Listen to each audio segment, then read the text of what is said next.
Hey, how is everyone? I'm here to tell you a great true scary story that happened in Mississippi. I'm Kelly and today I wanted to tell you a true story that happened to me when I was 16. One night my boyfriend wanted to see me but it was late and of course I couldn't go anywhere, so I made plans to sneak out as soon as my parents went to sleep. The only way to get out was my window, but I had a little problem.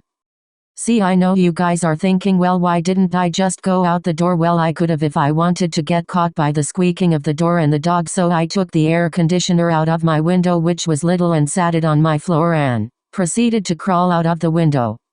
My boyfriend drove down the road a little from the house, which was a dead end. I finally got out and walked to the car and got in and gave my boyfriend a kiss and said I love him and miss him. Well, I've been out for a few hours now and he had a dark car and of course the street light was at the dead end and it was not that bright at all. I didn't want to chance it by staying out much longer, so he was going to crank the car and turn around and I would get out close to my window so I could sneak back in. Well, something was not right. We saw some lights behind us and we started ducking down. As far as I know is my parents may have called the cops looking for me, and yet I didn't want to get in trouble, but when I snuck out I already knew I had a 50-50 chance of getting caught. When we looked over our seats we seen a bunch of fog and with bright lights, and then we seen a little girl who looked like she was 10 with black hair and a white dress coming behind the car.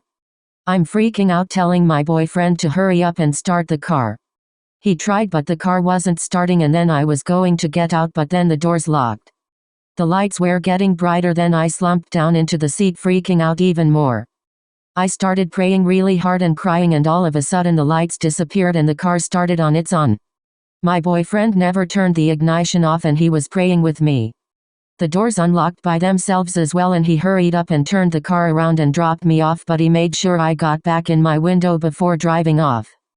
That happened close to my house and I promise after that night I never snuck out again, and I couldn't tell you why that happened or why, but I learned a valuable lesson. So if you guys are young and you want to sneak out, just be careful because you will never know what is out there, and I'm not talking about people, I'm talking about ghosts, and they are real.